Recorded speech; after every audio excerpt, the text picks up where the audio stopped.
And Jesus goes in as a man, and he goes into Gethsemane, and you've been there before. You've been in a crisis. A lot was hanging in the balance. And you felt like he felt on the cross, and you felt like that before, knowing what you had to face. It could have been a cancer thing. Could have been a financial thing. You're going to lose your house, or marriage is breaking up.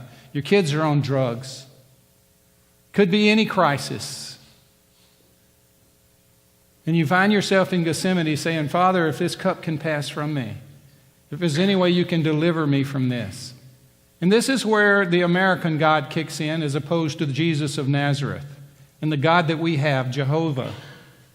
The American God is a deliverer, and our God is a deliverer.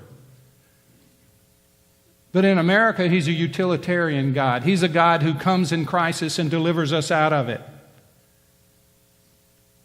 But Jesus and the God of the Bible is a God who delivers us in it, not out of it. He's the God who comes and gives you peace while the crisis is still going on. He's a God that you may lose your house, you lose your child, you may lose your job, you may lose your marriage, because that's what happens in a sinful, fallen world. You may lose your son on a cross, who even has asked you, if there's any way I don't have to go to this cross. Can you imagine the heart of God when he said he was silent? Jesus knew that silence. He knew when he asked what the answer to that would be, but in his humanity he had to ask, just like you and I ask.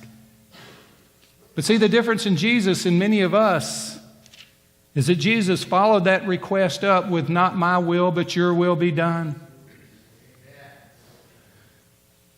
That made all the difference.